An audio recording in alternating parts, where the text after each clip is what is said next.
안녕하세요, JL입니다. 지금 종합소득세 신고 기간이기 때문에 계속 시리즈처럼 영상을 찍고 있어요. 오늘은 종합소득세 신고서를 작성을 할 때 약간의 팁 조그마한 거 하나 알려드릴게요. 종합소득이라고 하면 제가 엊그제 그 종합소득세 신고에 대한 작은 개념, 짧은 개념에 대해서 영상을 올려놓은 게 있습니다. 그거 한번 이제 보시면 좋을 것 같고요. 그 종합소득은 어쨌든 6가지, 7가지에 대한 소득을 합산해서 신고하는 거예요. 그래서 그 어떠한 개인 사업자가 아닌 개인 사업자라고 하는 거는 종합소득의 일부 중 사업소득을 갖고 있는 사업자일 뿐이거든요. 그래서 종합소득세 신고는 개인 사업자가 아닌 개인이 작년에 그 1월 1일부터 지금 2019년 5월이기 때문에 2018년 1월 1일부터 12월 31일까지 신고해야 될, 합산해야 될 소득의 종류가 2가지 이상이라고 하면 그리고 사업소득만 있다라고 하면 사업소득은 1가지 거니까 그러한 소득들을 합산해서 신고하는 게 종합소득세 신고입니다. 근데 제가 지금 알려드릴 팁은 신고서를 작성하는 방법이에요. 신고서를 작성을 할 때 사업소득자가 아니면 기타 소득자가 근로소득이 있었어요. 그러면 근로소득도 합산을 해줘야 되겠죠. 저 같은 경우는 근로소득도 있고 사업소득도 있습니다. 그럼 저는 이제 종합소득세 신고를 해줘야 되잖아요. 그러면 2가지 이상의 소득이기 때문에 신고서 자체를 만들 때 어떤 거부터 뭔가를 입력을 해야 되거든요. 그 입력을 할 때 어떤 거부터 해야 되나 라고 하면 근로소득이 있는 자, 근로소득이 있다라고 하면 근로소득을 제일 먼저 입력을 합니다. 왜냐하면 근로소득이 있다라는 거는 연말정산을 했다던가 작년에 중도퇴사를 했으면 중도퇴사 시점에 정산을 하기 때문에 어쨌든 그것도 정산을 한 거예요. 그래서 근로소득 원천징수 영수증이 있을 거예요. 그리고 12월 말까지 계속 근무를 해가지고 올해 2월 달에 연말정산을 했으면 연말정산 내역이 모두 반영이 됐겠죠. 거기에는 의료비도 들어가 있겠고 기부금, 신용카드, 교육비, 보험료 이런 것들이 근로소득자들한테 해주는 이제 특별 공제, 세액공제 이런 부분들이 있을 거잖아요. 그런 부분들이 다 반영이 됐단 말이죠. 그 반영이 됐다라는 거는 근로소득에 대해서 결정세액이 확정이 됐다는 얘기예요. 그러니까 근로소득에 대한 결정세액이 확정이 된 거고 그 근로소득자가 5월이 돼서 보니까 작년에 사업소득도 있던 거죠. 그래서 근로소득과 사업소득을 합산을 시켜줘야 되는데 근로소득 원천징수 영수증을 보게 되면 거기에 결정세액이 있어요.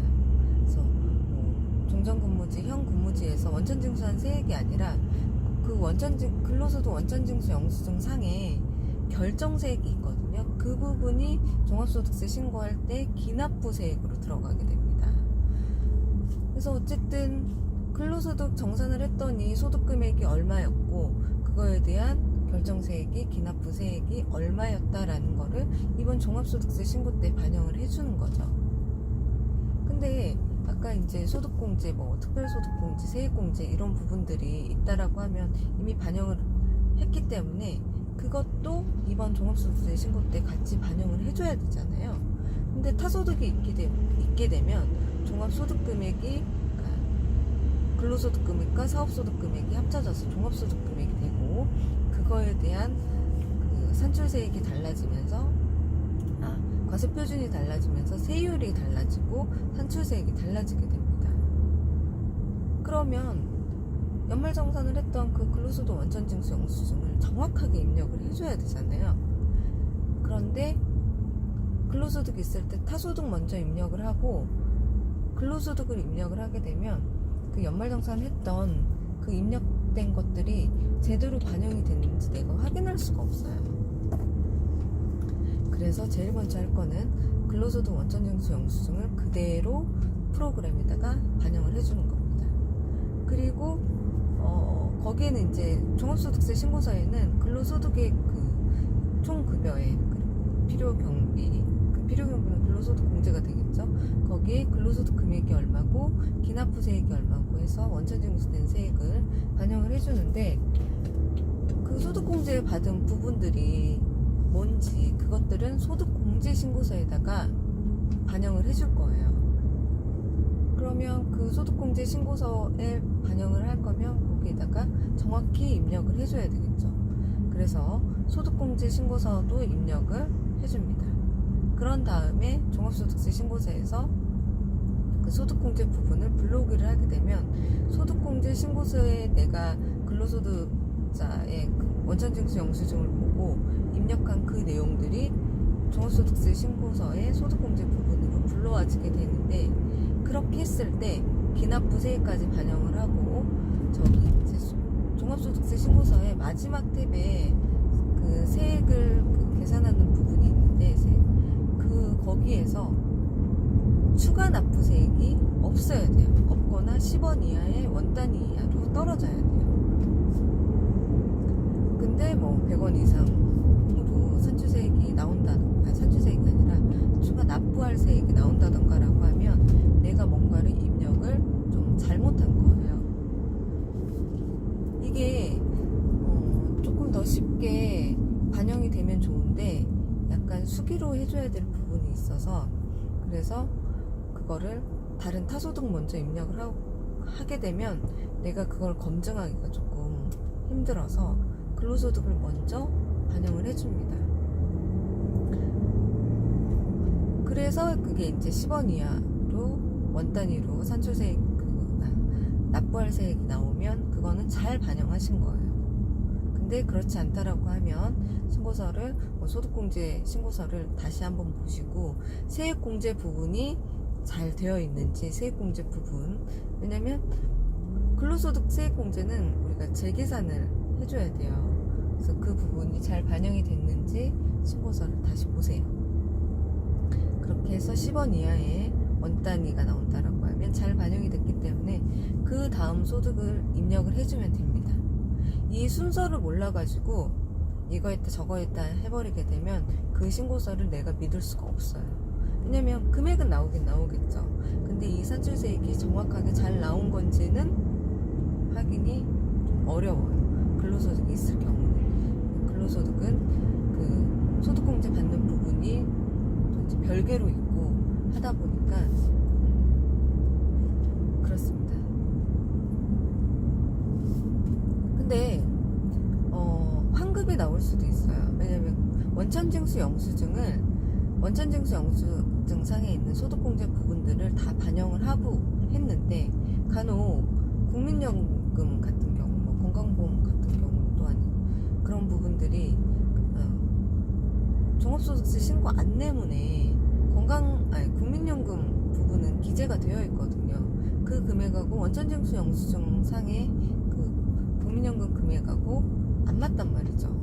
그러면 이거를 현재 납부한 거는 국민연금을 내가 내놓은 거는 100만 원인데 원천징수 영수증상에 80만 원만 있다 라고 하면 100만 원 해주시면 되거든요.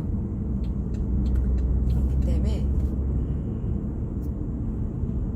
어쨌든 제일 먼저 할 거는 근로소득 원천징수 영수증은 그대로 필사하듯이 신고서 그 프로그램에다가 옮겨 놓는다 라고 생각하시고 먼저 근로소득을 반영을 해주시면 훨씬 더 나으실 거예요.